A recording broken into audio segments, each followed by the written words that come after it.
Kementerian Kemajuan Desa dan Wilayah. Assalamualaikum warahmatullahi wabarakatuh dan salam Malaysia Madani. Yang hormat Datuk Yang Bertua dan rakan-rakan ahli-ahli Dewan Rakyat sekalian. Ke bawah duli Yang Maha Mulia Seri Paduka Baginda Yang di-Pertuan Agong, dalam titah ucapan Baginda semasa sesi pembukaan Dewan Yang Mulia ini, antaranya turut menyentuh mengenai kesejahteraan masyarakat di desa melalui penyediaan infrastruktur berkualiti dan mempertingkatkan perhubungan akses luar bandar. Baginda juga menitahkan agar jurang pembangunan ekonomi semua kaum dan etnik termasuk orang asli perlu terus ditangani bagi melahirkan masyarakat desa yang berdaya tahan dan berdaya saing. Patut mengucapkan berbanyak-banyak syukur dan menjunjung kasih titah ucapan Tuanku Datuk Yang Di-Pertua, terdapat 20 ahli-ahli yang berhormat yang saya mohon izin untuk saya sebutkan Datuk Yang Di-Pertua yang telah turut sama menghamparkan beberapa isu yang terkait dengan kementerian ini. Saya ucapkan terima kasih kepada Tuaran, Gerik, Selangau, Kalabakan, Tumpat, Bentong, Jerlun, Parit Sulong, Jeli, Jempol, Temerloh, Parit, Tenom, Julau, Jerantut, Puncak Borneo, Patang Lupar, Ranau, Sipitang dan Arau. Dan mereka telah melontarkan pelbagai pertanyaan, isu, cadangan, pandangan dan pelbagai lagi termasuk komen-komen. Izinkan saya, Datuk Yang Bertua, untuk menggarisbawahi beberapa isu yang telah dibangkitkan. Satu adalah mengenai pendidikan luar bandar. Kedua, mengenai isu pekebun kecil getah. Ketiga, mengenai pembangunan infrastruktur luar bandar. Dan keempat, mengenai kedudukan JPKKP. Saya ingin mengimbau pertanyaan Yang Berhormat Parit Sulong yang telah membangkitkan isu mengenai keterbatasan peluang pekerjaan dan kualiti hidup, terutamanya pendidikan anak-anak di luar bandar, yang telah membataskan niat generasi baru ini untuk kembali ke kawasan perdesaan. Parit Sulong telah menyentuh mengenai dasar pembangunan luar bandar dan melihat bahawa seolah-olah tiada pelan khusus terhadap kualiti pendidikan rendah dan menengah. Saya ingin memaklumkan bahawa KKDW sentiasa memberi penekanan terhadap usaha pemerkasaan desa, di mana kita akan melaksanakan pemugaran kemajuan desa, antaranya termasuk aspirasi desa makmur bagi memastikan pengupayaan desa secara radikal. Dan justru saya ingin menyebutkan bahawa pembengkelan untuk dengan izin way forward atau hala tuju strategik kementerian ini yang telah diadakan pada awal bulan ini telah merumuskan kita akan meneruskan usaha-usaha untuk melaksanakan 22 program quick wins dengan izin quick wins dan 19 game changers selaras dengan matlamat kementerian ini untuk melakukan transformasi, pembugaran, rekayasa sosial serta beberapa kaedah bagi dinikmati oleh warga desa dan juga mereka yang sering menggunakan perdesaan sebagai wadah atau tempat untuk mencari rezeki. Saya juga ingin berkongsi di Dewan Yang Mulia ini bahawa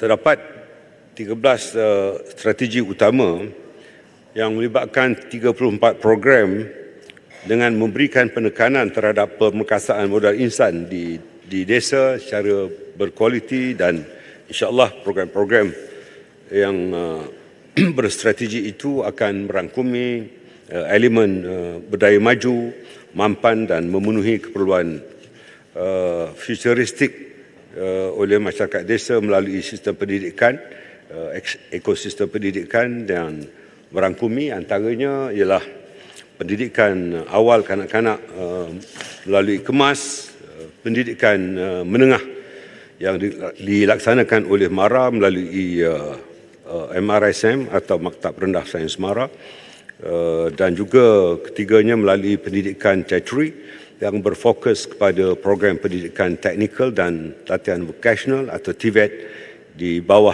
TVET at KKDW. Saya ingin memaklumkan bahawa terdapat beberapa kategori TVET.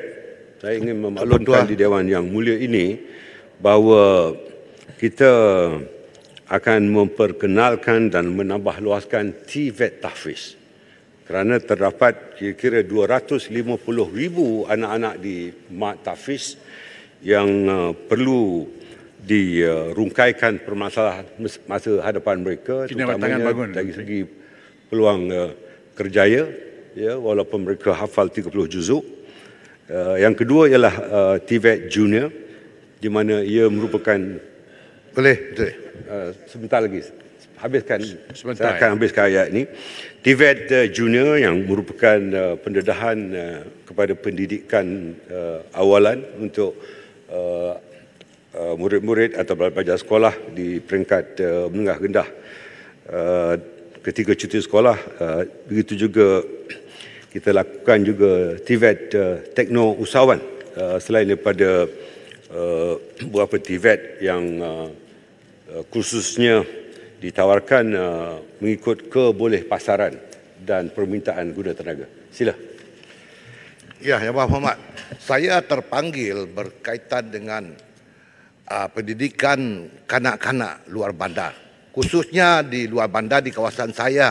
Pada ketika ini pun, Yang Amat Berhormat, masih terdapat orang kampung berkongsi-kongsi membayar guru tarbika sebab kerajaan tidak mewujudkan sekolah tu di sekolah di kampung-kampung berkenaan, dan saya selalu membantu mereka dengan memberi bangunan sementara, tetapi guru-guru itu perlu dibayar. Orang kampung kena bergotong royong membayar guru-guru. Jadi mungkin ini satu pendekatan yang baik, dan saya berharap mudah-mudahan pendekatan itu dapat dilaksanakan sebaik mungkin untuk mengelak perkara-perkara begini berlaku, dan kita menidakkan pula anak-anak di luar bandar untuk meneruskan pendidikan yang semestinya mereka akan boleh. Terima kasih.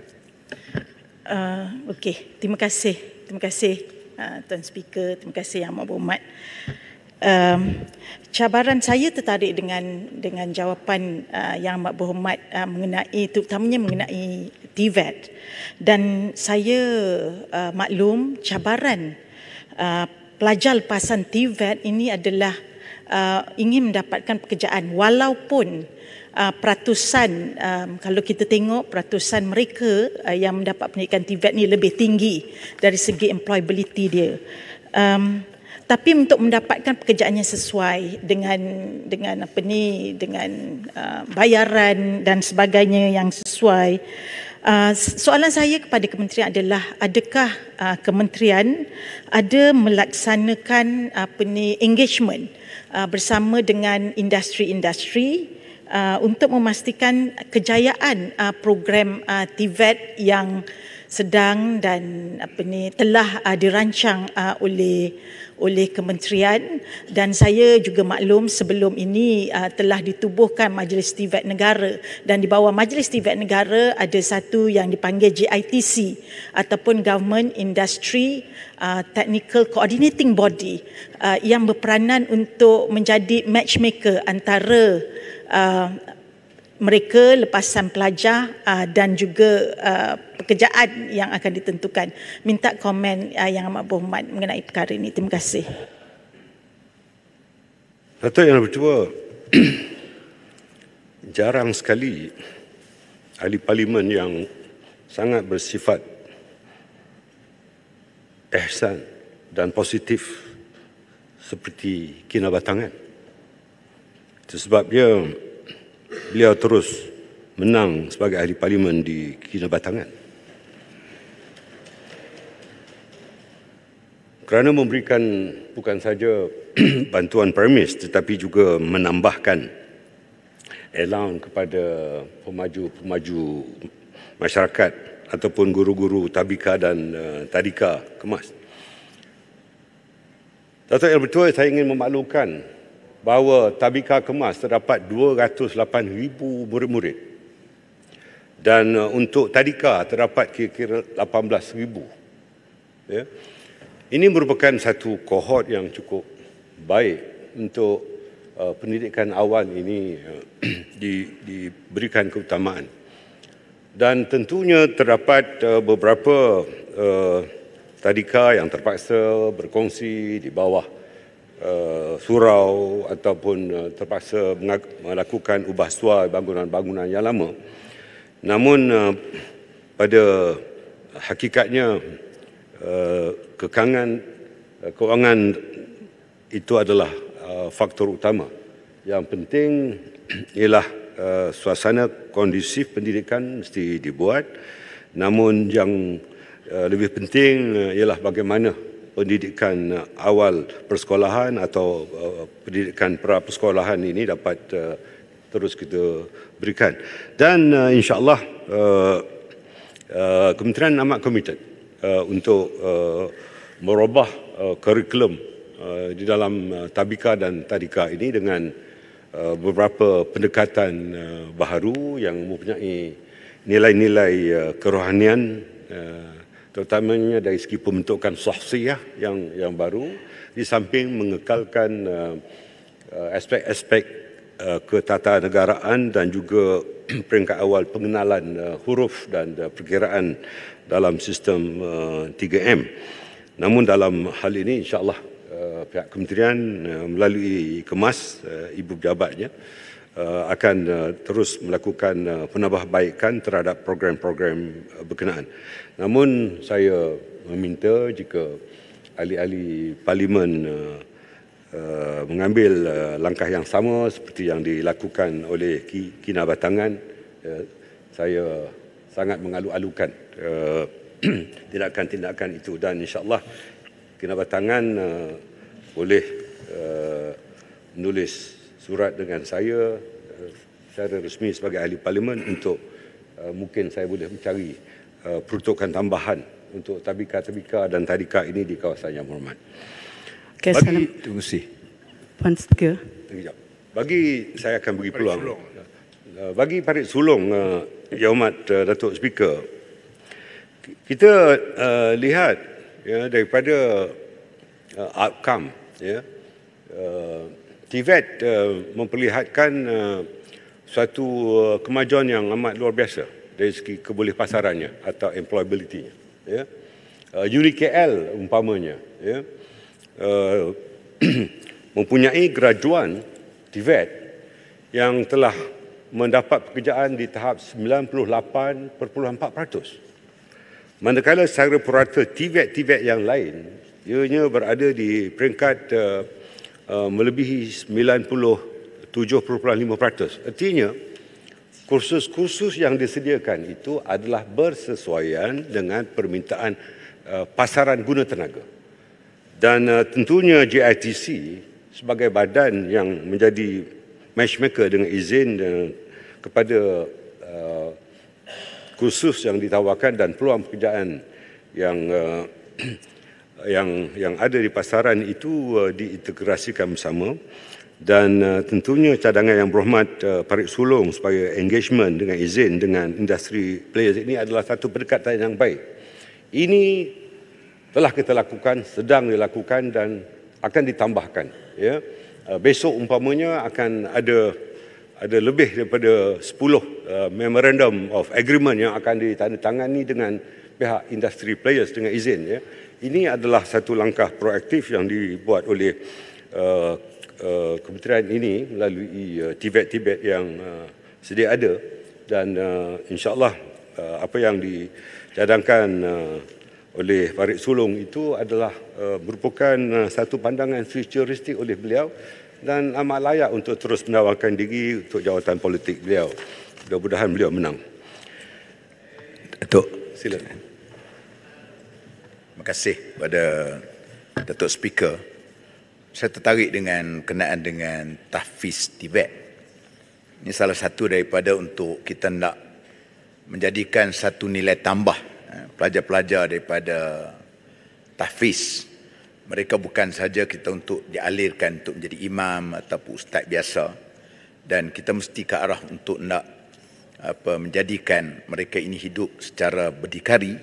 Dalam masa yang sama mereka duduk di kampung untuk menghayati ataupun mengajar orang kampung atau menjadi imam, dan mereka tidak bergantung kepada orang lain. Arti kata yang lain, mereka boleh bekerja sendiri.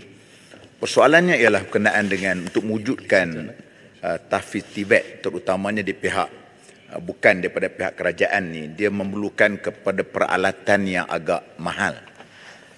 Maka sebab itu saya mengharapkan kalau boleh ada satu dasar yang membolehkan supaya adanya kolaborasi, supaya mereka ni mengaji di, kita katakan, setempat untuk mereka belajar tahfiz. Mereka boleh belajar untuk TVET bahagian occasional sebagainya, IKM ataupun di pusat Giat Mara dan sebagainya, ataupun bengkel-bengkel yang kita telah ada MOU dengan mereka, supaya mereka tu dalam masa yang sama mereka tak perlulah untuk menyediakan equipment dengan izin, peralatan yang berbentuk teknikal ni yang agak mahal, yang tidak mampu untuk mereka nak sediakan oleh pusat tahfiz ni tadi. Sekian, terima kasih. Sikit Parit Buntah.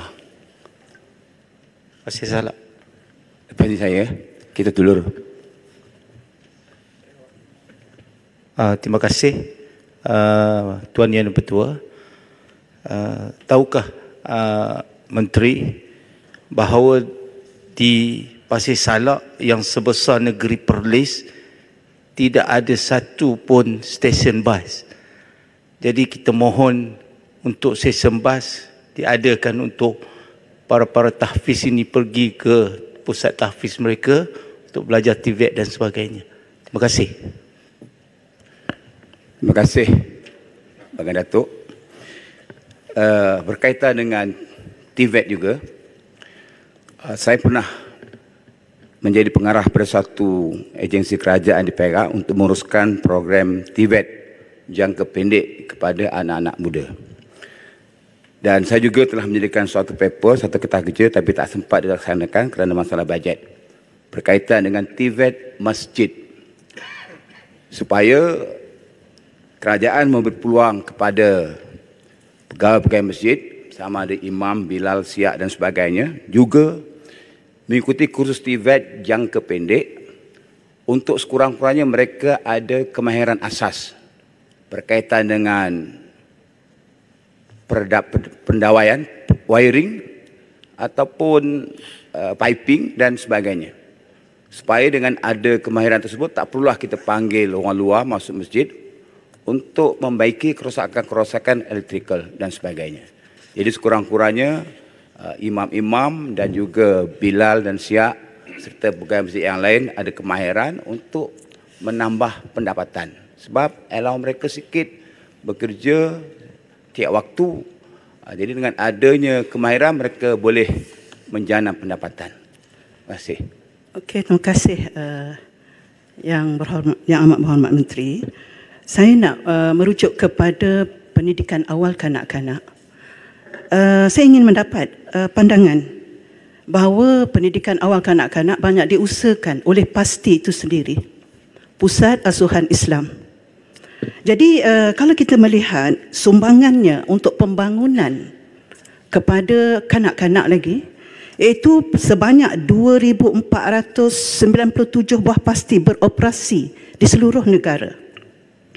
Kemudian pelajar pastinya iaitu sebanyak 125,065 pelajar pasti pada tahun 2022, dan mereka ini diberikan pendidikan rohani dan diberikan juga pendidikan akhlak untuk pendidikan awal kanak-kanak. Apa pandangan? Terima kasih. Terima kasih kepada Tuan Speaker dan juga kepada Yang Berhormat Timbalan Menteri. Saya dah merujuk dalam titah ucapan berkenaan dengan perlunya penyelarasan antara 6 buah kementerian yang menjaga tentang pendidikan awal kanak-kanak. Saya ingin tanya pandangan daripada Yang Berhormat Timbalan Menteri, adakah kerajaan bercadang untuk menyelaraskan silibus bagi pendidikan awal kanak-kanak supaya keseluruhan kanak-kanak di Malaysia ini dididik di bawah satu sistem yang sama? Terima kasih.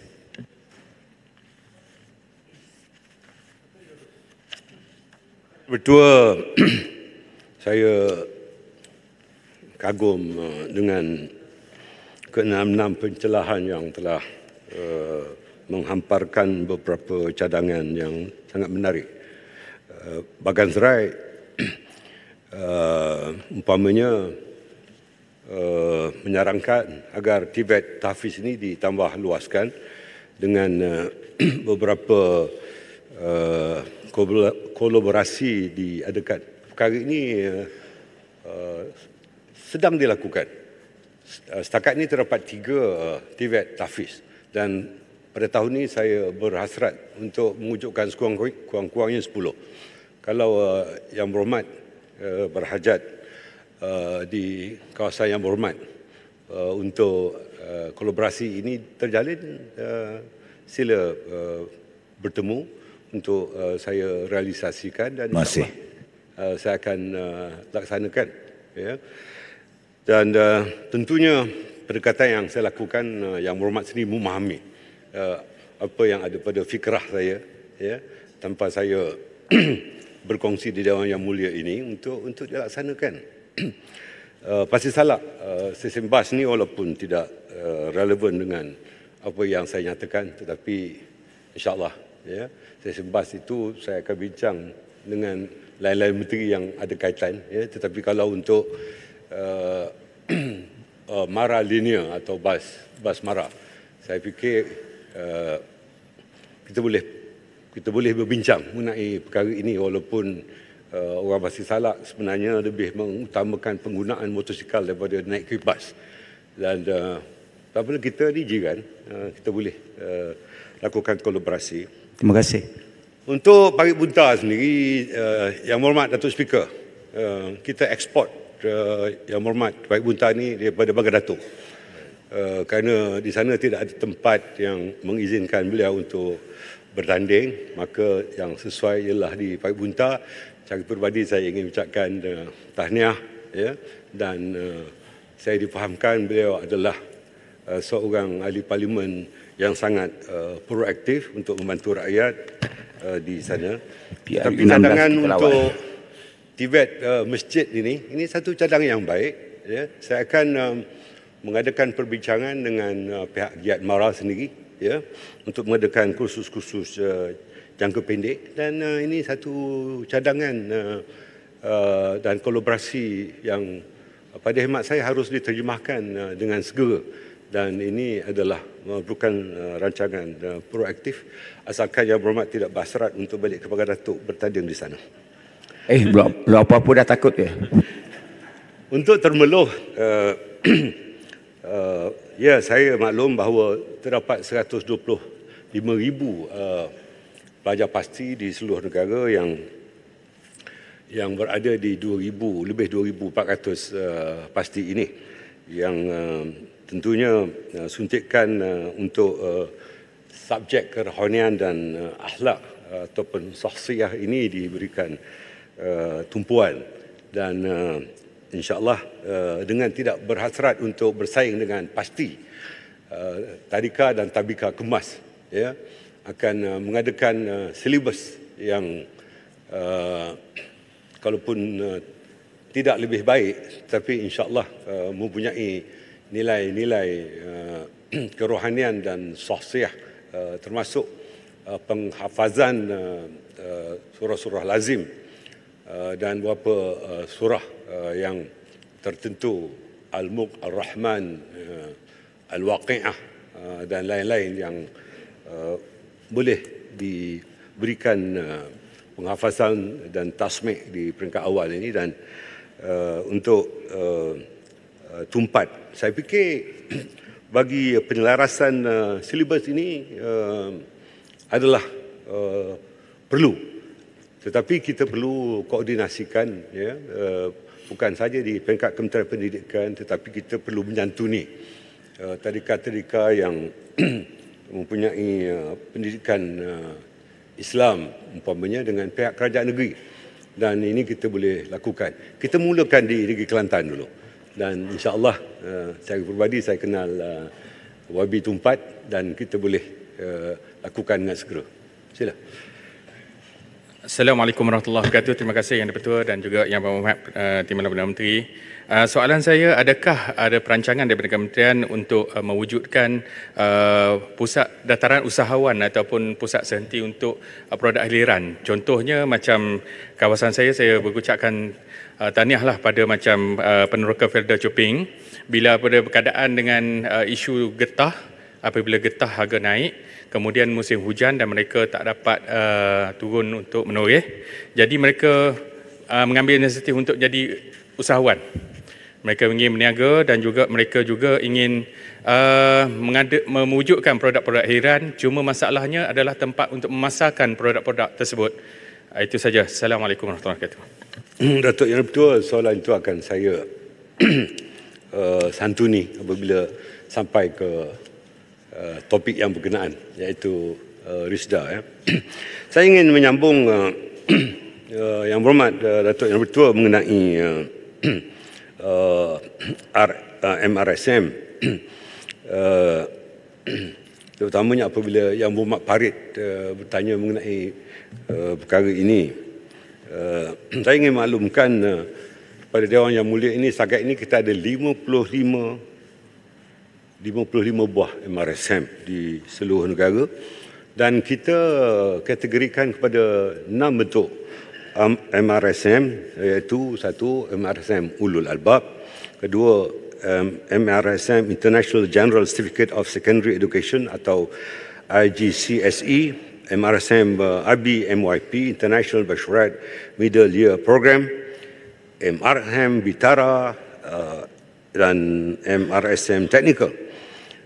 Dan saya ingin maklumkan bahawa MRSM Parit adalah satu-satunya MRSM program IGCSE di negeri Perak, dan hala tuju baru, insya-Allah pengambilan akan datang semua ke 55 MRSM ini. Saya akan tambahkan silibusnya, termasuk khusus-khusus awalan ulul albab tanpa mengganggu sistem yang sedia ada dalam 6 kategori tadi.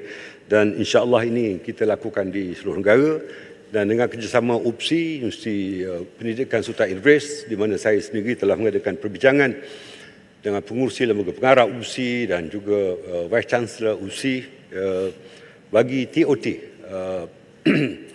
training for the trainers, Yang Berhormat Datuk Yang Betul, untuk dilakukan bagi pengambilan yang akan datang. Dan saya juga ingin memaklumkan bahawa apa yang telah kita akan lakukan sebagaimana yang saya sebutkan tadi, ya, untuk pengambilan akan datang, di mana silibus untuk semua MRSM ini akan dilakukan program tamhidi ulul albab, termasuk penghafazan, tasmi' dan murajaah akan dilakukan, dan kita untuk merealisasikannya insya-Allah sebelum mereka habis ke tahun ketiga, sekurang-kurangnya 5 juzuk Al-Quran akan dihafal oleh pelajar-pelajar itu, dan insya-Allah selepas daripada itu kita akan boleh mungkin menjadikan mereka hufaz agar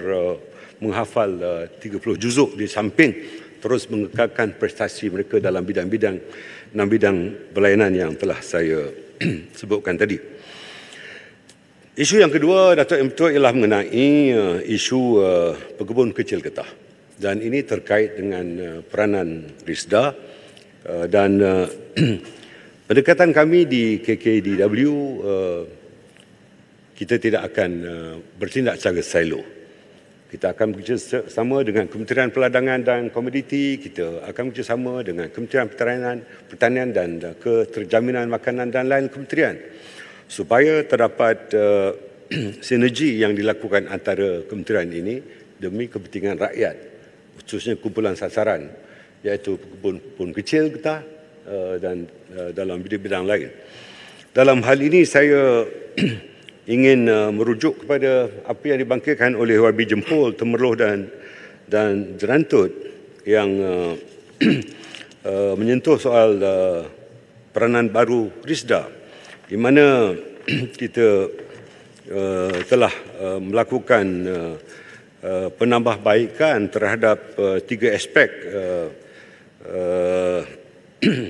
garis bawah underlined dengan izin peranan-peranan RISDA, terutamanya dari segi tanam semula, getah, skim getah matang, aktiviti ekonomi tambahan, pembangunan hasil baharu agro makanan. Dan saya ingin memberitahu bahawa RISDA juga committed untuk menterjemahkan beberapa hala tuju baharu dari segi bimbingan dan latihan amalan pertanian baik ataupun GAP dalam perkara ini, supaya kita melaksanakan keterangkuman pembangunan untuk kebun kecil getah ini di peringkat pengeluaran hasil, di mana kita akan melibatkan soal penanaman dan penyelenggaraan, soal pembajaan, penggunaan bahan rangsangan latex, penurihan dan juga pemasaran hasil. Dari segi pemasaran hasil, saya telah mengadakan perbincangan dengan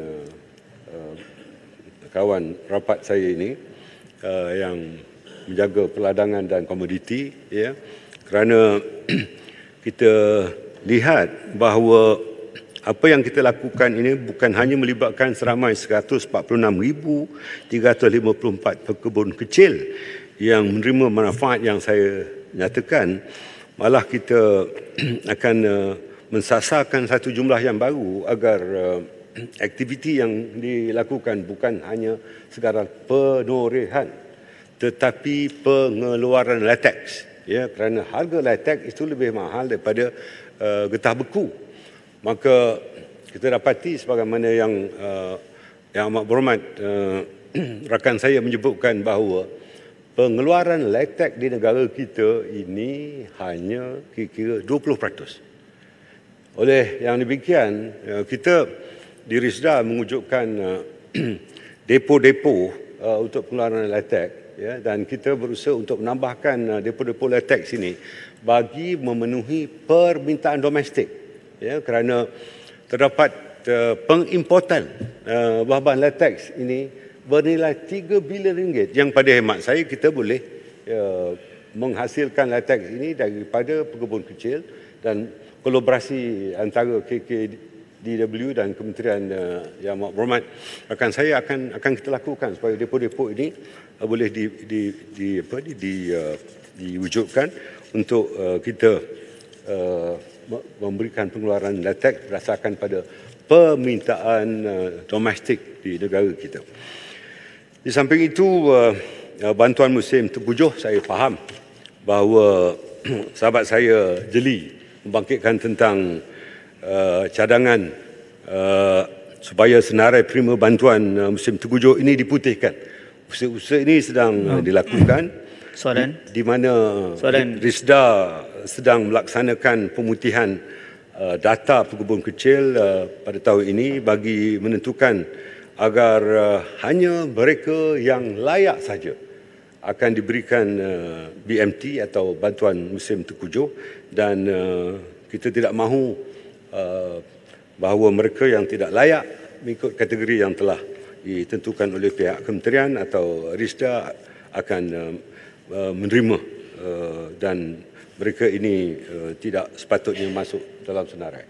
Sila. Abang Datuk, sebelum pergi ke tajuk lain, terima kasih kepada Yang Amat Berhormat Timbalan Perdana Menteri daripada Baginda Datuk tentang penoreh getah ni.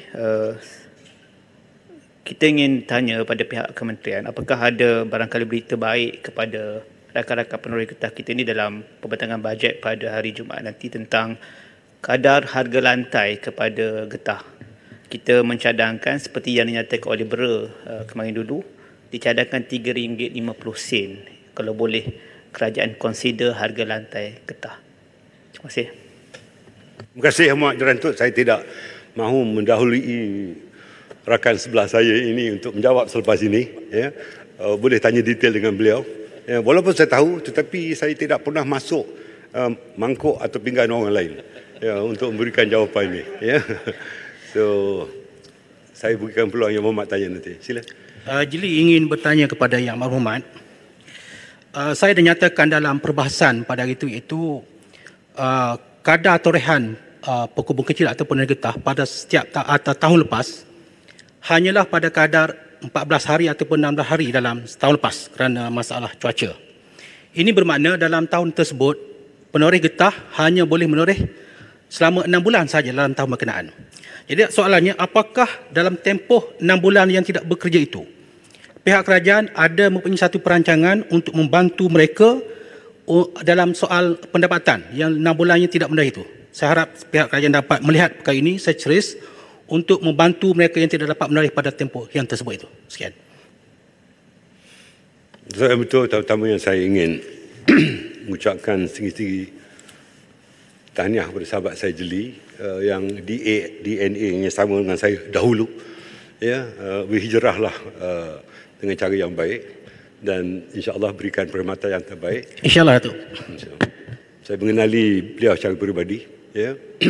Saya ingin menjawab bahawa pihak RISDA telah melaksanakan dan akan terus menambah baik beberapa program terutama di luar di luar musim yang membolehkan mereka untuk menoreh getah. Ya. Beberapa program yang telah berada dalam pipeline dengan izin, ya, is already in the pipeline, ya, termasuk memberikan beberapa peluang keusahawanan kerana kita telah memberikan latihan kepada mereka. Yang kedua, kita turut memberikan bantuan microkredit pada mereka. Yang ketiga, kita turut memberikan bantuan peralatan supaya mereka dapat mengeluarkan barangan daripada tempatan itu, dan kita terus membantu mereka melalui pemantauan daripada usaha RISDA dan pihak kementerian sendiri kepada mereka yang terjejas sebagaimana yang disebut oleh Yang Berhormat. Dalam perkara ini, perbincangan secara mendalam telah kita lakukan dengan lain-lain kementerian termasuk kementerian Yang Amat Berhormat di sebelah saya, bagi memperlihatkan bahawa keperhatian kita adalah sangat menyeluruh dan kita sangat committed untuk melihat bahawa program-program yang disebutkan oleh Yang Berhormat Jeli itu dapat kita laksanakan. Yang saya sebut game changers dan juga quick wins itu termasuk dalam apa yang saya nyatakan. Datuk Yang Bertua, tinggal 54 saat saja, tetapi isu yang ketiga adalah mengenai isu pembangunan infrastruktur yang cukup banyak dibangkitkan. Tuaran, Gerik, Kalabakan, Temerloh, Julau, Tenom, Jerlun, Puncak Borneo, Sipitang, Batang Lupar dan Ranau.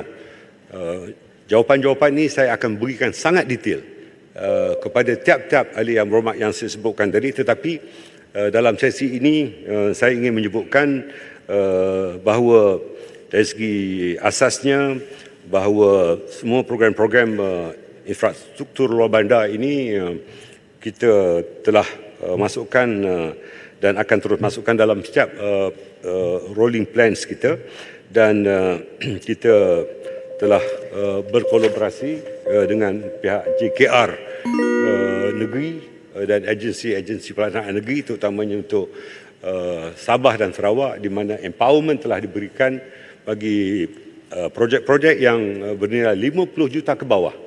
Pelaksanaannya dibuat oleh kerajaan negeri Sarawak dan Sabah, dan saya sedang merundingkan dengan pihak kerajaan negeri yang lain melalui Max Club bagi mempercepatkan pelaksanaannya dengan kerjasama oleh agensi-agensi negeri dan pejabat daerah bagi keboleh laksanaan itu dapat dipercepatkan, walaupun kita tahu pada 24 hari Jumaat ini belanjawan akan dibentangkan, tetapi kita khawatir jika belanjawan ini dibentangkan, diperbahaskan, kemudian bawa ke Dewan Negara, lepas tu diluluskan baru akan dilaksanakan. Untuk turun ke bawah tu ambil masa, dan bulan Disember akaun tutup. Jadi saya mengambil beberapa langkah proaktif supaya ketirisan tidak berlaku. Yang kedua, tidak berlaku penyalahgunaan kuasa. Yang ketiga, tidak ada sebarang penyelewengan dalam pelaksanaan projek-projek sederhana dan kecil ini. Yang penting ialah kebolehsampaian projek-projek itu kepada kumpulan sasaran kita, iaitu rakyat di perdesaan. Di dalam hal ini, pada hemat saya mempunyai jawapan yang sangat panjang mengenai perkara ini.